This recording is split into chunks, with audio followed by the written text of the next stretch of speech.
As long as you're doing what the Marine Corps expects you to do, which is pretty simple, then you're gonna be successful. What's the damn word? Selling cheese at our boat at our first duty station. I had a good time. This was fun. Yeah. This is the first time I've ever like done something like this. Like I said, it's like I feel like I'm living out, like, is this how interviews are, like, for famous people? Anyway, yeah. What was the question?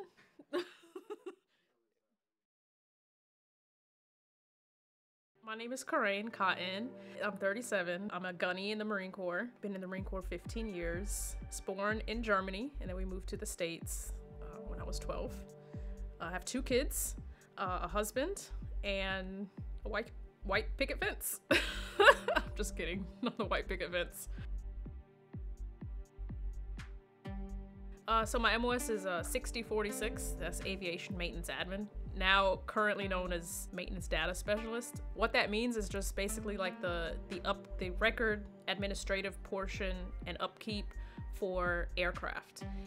And then also there's a secondary MOS that you could get, which is 6049, and that's a database analyst or system administrator. That MOS kind of gives you the qualification to be able to deal with the maintenance database that the Marines use to write up like their work orders, and they collect data trends, do analysis, very computer sciencey stuff, to be honest. They're really like data scientists. But yeah, so that's my job.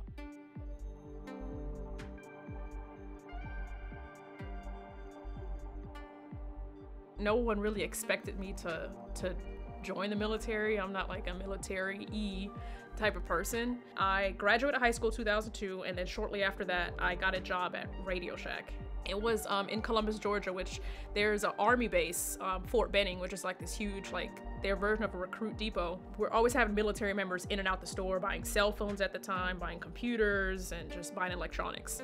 And I remember we hired this kid, Eli. He was a Marine reservist, but at the time I didn't know what a Marine was. I didn't know anything about the Marine Corps. All I knew was Army. That was never even a word that was uttered anywhere ever. Anyways, Eli was helping a female soldier. We only saw male soldiers because they were all 11 Bravo, which is infantry. I remember he was helping this female soldier with like a cell phone or just something.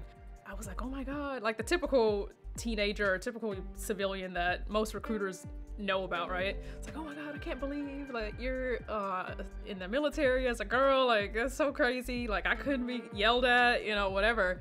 I would start asking him these questions like I didn't know the answers, because like my dad was in the Army, so we had like the college benefit, I had TRICARE, I was familiar with, you know, on base living, but I was really interested for some reason about the stuff that he was talking about. You know, karate, and they teach you how to shoot a gun. You know, he just made it sound so cool. The next day, I walk into the recruiting office. I had these Ugg boots on, a purse, like totally not Marine material whatsoever. Then I'm like, oh, I want to be a Marine. I want to join the Marines. And they're looking like, what are you doing in here? And I'm like, yeah, I want to go with the Marines. So I signed up. I finally told my mom that I wanted to go into the military, and she was like crying and didn't want me to go. She thought, she's like, you're gonna go to Iraq, because that's how she said it.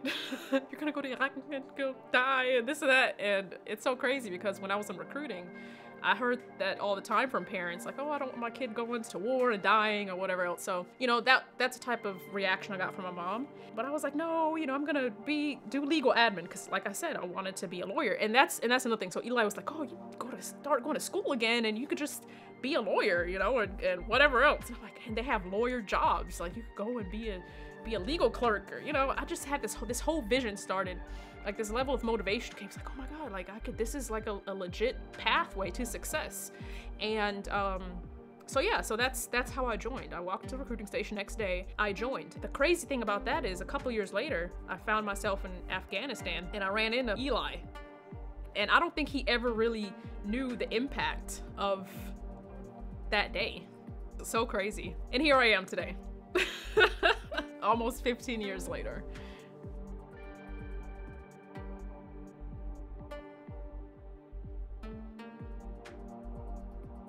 My husband and I, we met in both of our first duty stations, which was Okinawa, and then he had orders to North Carolina. He moved there. I was still in Okinawa. His leadership worked it out to where I could leave Japan because I was pregnant with our now twins. And then I moved to North Carolina, and then he left the Marine Corps at the end of his term. I wanted to come back to Japan because I wanted my kids to experience living here. I loved it. I didn't get to spend a lot of time in Okinawa, and I actually asked for Okinawa coming off of recruiting duty. I was like, hey, I want to go to Japan because like I said, I wanted my kids to have that experience. I'm an Army brat, a military brat, and I think it is super beneficial for kids to be able to just have all of these different experiences. And I also, you know, there's a part of it that's also beneficial to kind of like homesteading and just kind of growing up with people and having that sense of family. But I think there is, you know, if you're going to be in the military, then explore the world, you know, and give your kids the opportunity to see different parts of the world. And I didn't really feel like I got to experience Japan like I wanted to, and I wanted to experience that and live here as an adult, I guess, because, you know, I was PFC, partying, having a good time, but kind of being here as an adult and kind of getting more in depth with the culture and allow my kids to have that experience. So, like I said, and I also originally asked for Oki, but got Iwakuni, and I'm so glad that I did because it's completely different. It's a whole different experience.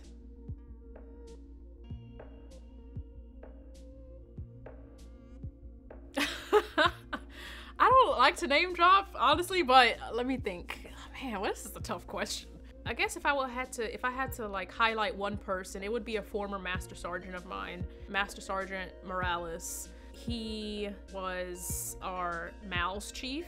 His personality was all about people, being kind, being someone who treats young Marines with respect. That's kind of what I learned from him. Like, a lot of my leadership, you know, comes from many different people, but I think the core of it is what I learned from watching him and how he interacted with us and how he treated us. And he was very well spoken and always had like this motivating stuff to say. So yeah, but there's so many different people that I think influenced me one way or another to be better or to be different or to, you know, just kind of give me new and different perspective on certain things, because it's not easy, like, being a leader and being put into a position where that's like you have to do it.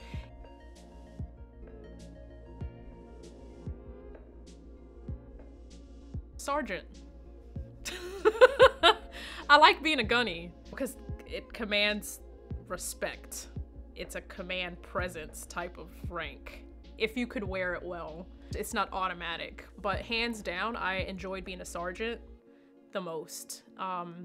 You have so much power as a sergeant and none of the blame. And I tell my Marines this all the time. I can't blame them for shit. You know what that sounds like if I tell my OIC, like, oh, it's Sergeant such and such's fault. It's Corporal such and such's. No, it's my fault. But when I was a sergeant, like, I had so much leeway. I could make so many, you know, decisions. You know, you're still learning and trying to find like what works and your leadership and your work ethic and things like that. It's still being refined. So it gives you room to still kind of make those mistakes, but be bold. But you're not gonna get the blame for this for the most part. I mean, obviously there's exceptions to certain things, but hands down, being a sergeant was the best rank for me.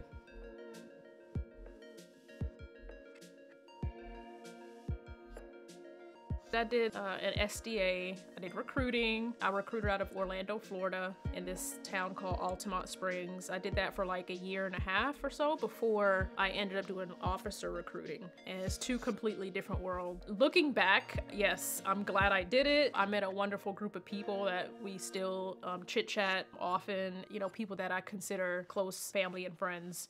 And it's just a hard time, like a challenging time that you share with that group of people because it is challenging. There are some times, you know, it's because mission has to be made. It's non-negotiable. There is no not making mission. If you don't, you're like the scum of the earth. And then if you do make it, congrats and you're on to the next. Like it's just a constant constant grind. There is no break. Like, you don't get a 2-week break. You don't get downtime. It's literally nonstop from the day that you check in till the day that you leave.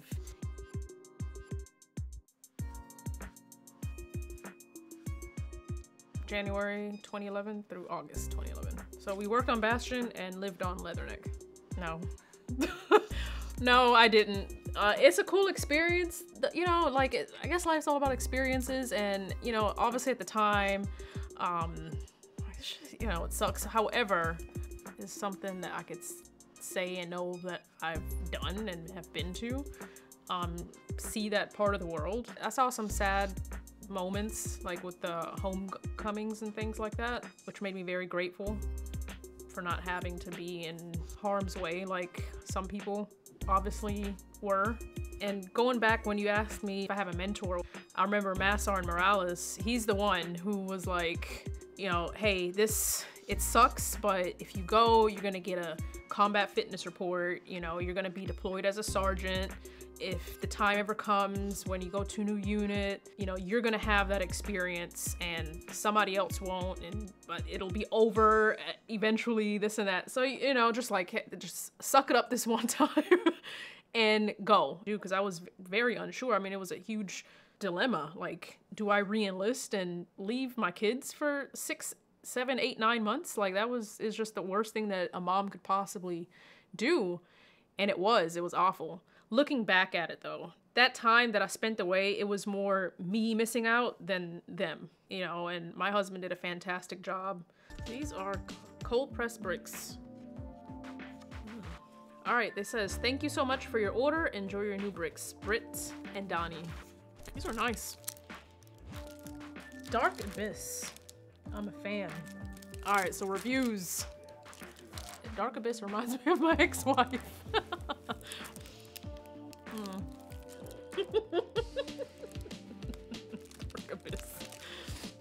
Alright, whenever I'm in the shower and I drop one of these, Donnie's face flashes in front of me. Now I see why he doesn't include any on a rope. Alright, just like Donnie, it's small and doesn't last long. I will take the Dark Abyss. Thank you.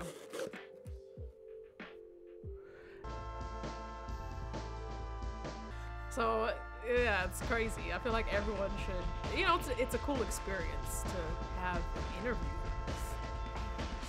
I feel like I'm on Oprah.